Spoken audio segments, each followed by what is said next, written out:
Thank you, Speaker Sir, for letting me speak on this really important matter.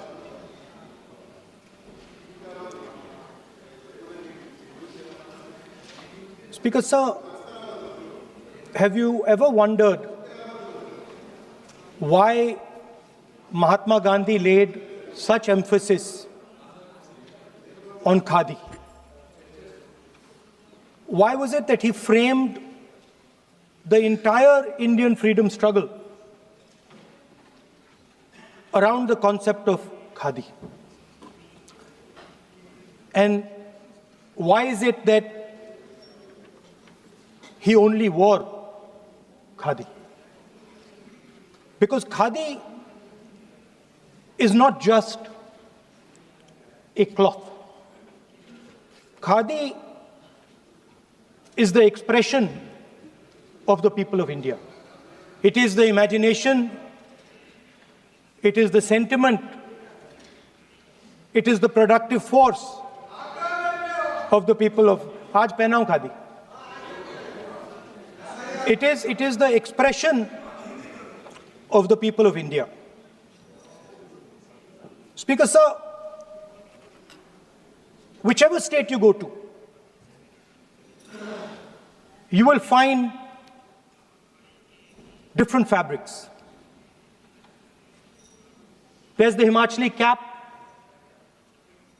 Assamese gamcha, Banarsi sari, Kanchipuram sari, Naga jacket, and you will find that all these fabrics represent the people.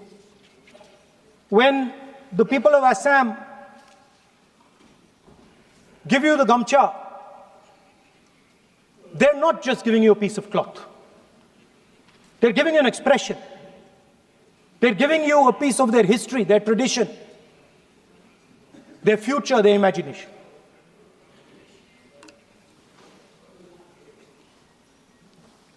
It's the same when the Nagas wear that jacket. When they come and see us, they make us wear the jacket because they want us to be embraced by the fabric. But Speaker Sir, these fabrics are beautiful. But if you look slightly deeper and you look closely at the fabric, you will find that each one of them has thousands of little threads embracing each other. A Kanchipuram sari might have a golden thread, but the golden thread means nothing without the green thread or the yellow thread near it. The other thing to notice about the sari or any other fabric is that all the threads are equal. No one thread is superior to another thread. They all come together. The threads cannot protect you. The threads cannot keep you warm. But when they come together as a fabric, they can keep you warm, they can protect you, they can express what you have in the heart. Speaker Sir, in the same way, our nation is also a fabric. It's a fabric made up of 1.4 billion people, and the fabric is woven together by the vote. Let me repeat it. It is a fabric of 1.5 billion people, and it is woven together by the vote. Everything that we see, in fact, this house where I'm standing today, the Lok Sabha, Rajya Sabha, Vidhan Sabhas across the country, Panchayats across the country, none of them would exist if the vote did not exist. We talk with great pride about HAL, BHEL, ONGC, Tejas, Chandrayaan. We have a list of things we say. Not one of those would exist without the vote.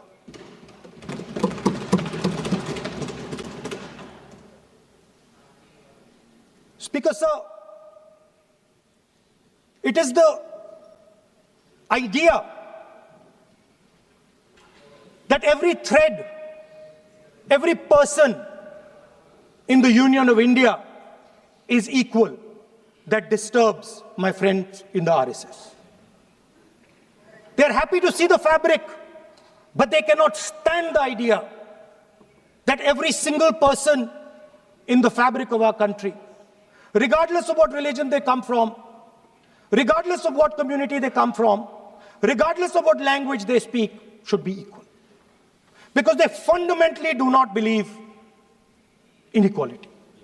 They believe in a hierarchy, and they believe that they should be on top of that hierarchy. Speaker, sir, on the 30th of January, 1948,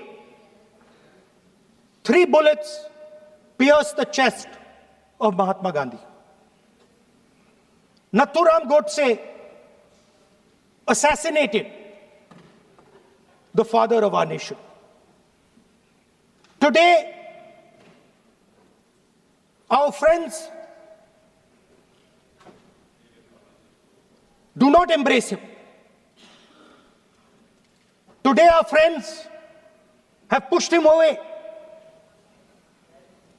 He's an uncomfortable truth. But that's not where the project ended. You see, as I said, everything has emerged from the vote. All the institutions have emerged from the vote. So it's obvious that the RSS has to capture all the institutions that have emerged from the vote. So the project, after Gandhiji's assassination, the next step of the project was the wholesale capture of India's institutional framework.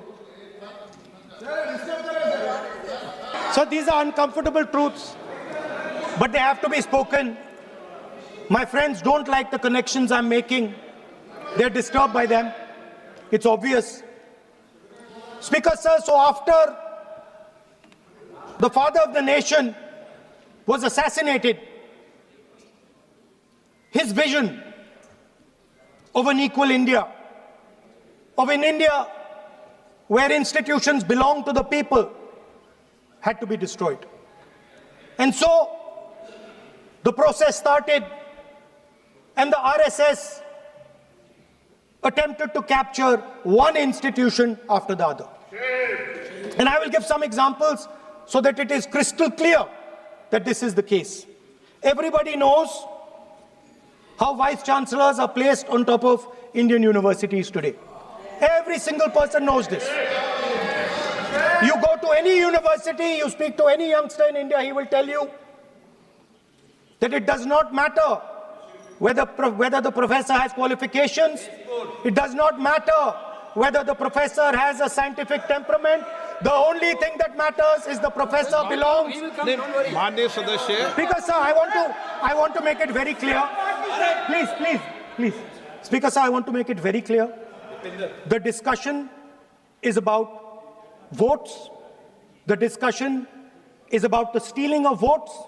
The discussion is about the SIR. And I am framing my discussion about votes. Yes. And what is happening here is patently unfair. I am not being allowed to speak. I am being disturbed, and I put my protest here. I have done absolutely nothing wrong. I am talking about the subject. In order to capture the vote, you have to capture institutions. I am saying that institutions of India are captured, and I will come to the point, which is Election Commission is captured. So the project of the RSS was to capture the institutional framework of the country, and I said how the education system has been captured. Vice Chancellor after Vice Chancellor after Vice Chancellor is placed not on merit, not on capability, not on scientific temper, but on the fact that he belongs to a particular organization. Second capture, which helps in destroying democracy, the capture of the intelligence agencies. We have the Home Minister sitting here, the capture of the CBI, of the ED, of the Income Tax Department. And the systematic placement of bureaucrats who favor their ideology and attack the opposition and anybody who chooses to oppose the RSS. That is the second institutional capture. And the third there are many more. I can go on.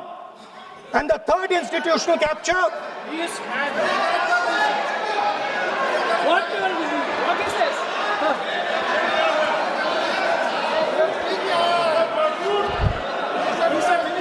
Maniye, please. Please, Maniye. Yes, become Sonai.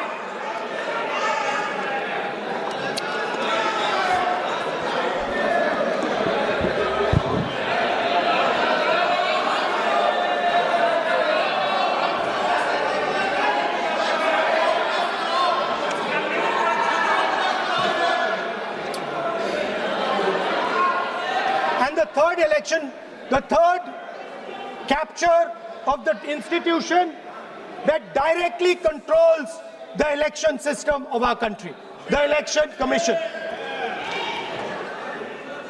Now, I'm not saying this without proof.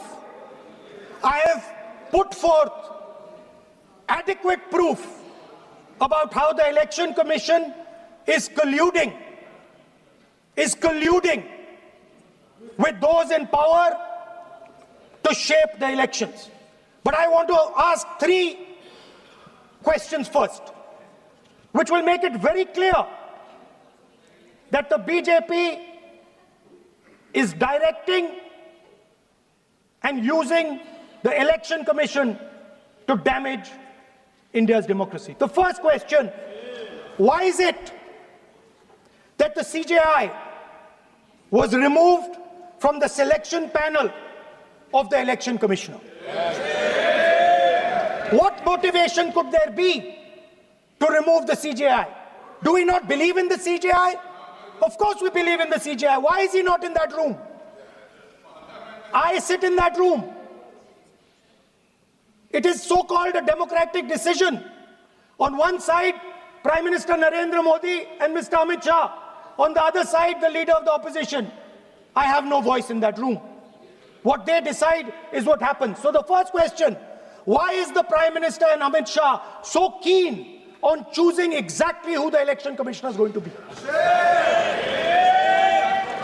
Second question, and even more devastating question, no Prime Minister has done this in the history of India.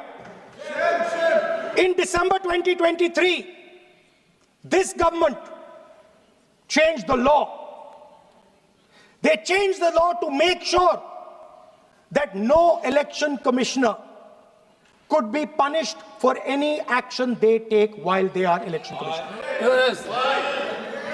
Immunity. Why would the Prime Minister and Home Minister give this gift of immunity to the election commissioner? Why would they need to give this tremendous gift that no Prime Minister has given ever before to the election commissioner? Yes. Mr. Shah is looking into the ceiling. Maybe he will answer this question when he speaks. And finally, why was the law with regards to CCTVs and the data that they contain changed? Why was a law put in place that allows the Election Commission to destroy CCTV footage 45 days after the election? What is the need? The answer given is it is a question of data. It is not a question of data. It is a question of stealing the election. Yes. what is the result of this institutional capture? What is the result of controlling the Chief Election Commissioner and the Election Commission? First of all, we have a set of election campaigns that are tailored for the Prime Minister. 3-month, 4-month, 5-month long campaigns are taking place so that the Prime Minister's schedule can be fitted in to the program. Second, we have a Brazilian woman who appears 22 times on the voter list of Haryana. Please. No. 22 times this lady appears. एक minute please एक minute आप नेता प्रतिपक्ष है, मैं इस तरीके से सदन की कार्रवाई नहीं चलने दूंगा। ये सदन है, सदन की गरिमा को बनाए रखें। आप सदन की गरिमा से बोलेंगे तो ठीक नहीं, जैसे सदन नहीं चलेगा। नो, गलत तरीका है आपका, नहीं होगा। आप ले रहिए, आप ले रहिए। नहीं, माननीय प्रतिपक्ष के नेता, आप पहले अपने सदस्यों को समझाइए। नहीं चलेगा, नहीं, ठीक नहीं है। नो, नहीं, बिल्कुल नहीं चलेगा। अगर आप सर माननीय प्रतिपक्ष के नेता, आप अपने सदस्यों को गरिमा समझाइए। सर, बट ये तरीका आप इतने सालों तक यहाँ पर हैं, ये तरीका उचित है क्या? सर, विरोध का तरीका होता है, लेकिन ये उचित तरीका नहीं है। तरीका इधर भी हो, नो, उधर का तरीका क्या है सर? नो, सबका तरीका उधर से होगा, उधर से भी बोलेंगे, इधर से बोलेंगे, सब जगह से बोलेंगे। Speaker sir, I don't agree with the showing of photographs here, but it is a reflection of our democratic structure. This is what is happening in our democracy, that you're not allowing us to show. This Brazilian woman has appeared 22 times on the voter list in Haryana. And not only that, there is one woman whose name has appeared 200 times, more than 200 times in one booth in Haryana. And it is very clear, and I have proven without doubt, that the election of Haryana was stolen. And the theft was ensured by the Election Commission of India. I've said it again and again and again. Now, nowhere has the Election Commission answered my questions. The Election Commission has not told me why this lady's picture has appeared on the polling list. They have not told me why lakhs and lakhs of duplicate voters are existing. They have not told me why a BJP leader is coming from Uttar Pradesh to vote in Haryana. These are straightforward questions. And there is clear proof which I have put in front of the country. Right? But the Election Commission has no answer to these questions. And that is the result of the complete capture of the Election Commission by the people across the aisle. By the way, you're talking about SIR in Bihar. Let me say something about SIR in Bihar. Why is it that after the SIR in Bihar, 1.2 lakh duplicate photos are existing in Bihar, in the voting list? If you've cleaned up the voting list, why are there 1.2 lakh duplicates in Bihar? And we've not just proven this about Haryana. We have proven this in Karnataka, we have proven this in Maharashtra, and I'm absolutely certain this is how you're winning elections in Madhya Pradesh, in Uttar Pradesh, in Bihar, across the country. Now, so what I'm putting on the table is, it is very clear that you've captured the institution. I've shown the mechanism of that capture. I'm also showing you how the Election Commission is doing things that are completely out of line. I'm not getting any answers. Right? So now, let us come to how, when we are talking about electoral reform. Electoral reform is very simple. The point is, nobody wants to do it. The government doesn't want to do it. What does electoral reform require? What we've been saying. Number one, give machine-readable voter lists to all political parties 1 month before the election. That's the first step. The second step is take back the law that allows the destruction of CCTVs, CCTV footage. Very simple, not difficult. While you're doing that, also tell us what is the architecture of the EVM. Give us access to the EVM. Let our experts go and see what is inside the EVM. Till today, we have not had access to the EVM. We are not shown the architecture of the EVM. We're not physically allowed to go and see an EVM. Give us the architecture. Give us access to the EVM. And finally, please change the law that allows the election commissioner to get away with whatever he wants to do. That's all the electoral reforms you need. And I want to assure the election commissioner that they might be under the impression that this law lets them get away with it. Let me remind them, don't worry, we are going to change the law and we are going to change it retroactively and we are going to come and find you. Right? So this is the situation that the country is faced with. You know, everybody says to us, India is the biggest democracy. Actually, I was thinking today, we're not just the biggest democracy, we're the greatest democracy. And I'm not saying it just like that. I'm saying it, America calls itself the oldest democracy. But the democracy that weaves together the largest number of people, the largest diversity of people, the largest number of languages, the largest number of states is this country. And so our most powerful asset, the thing that stitches together the entire concept of modern India,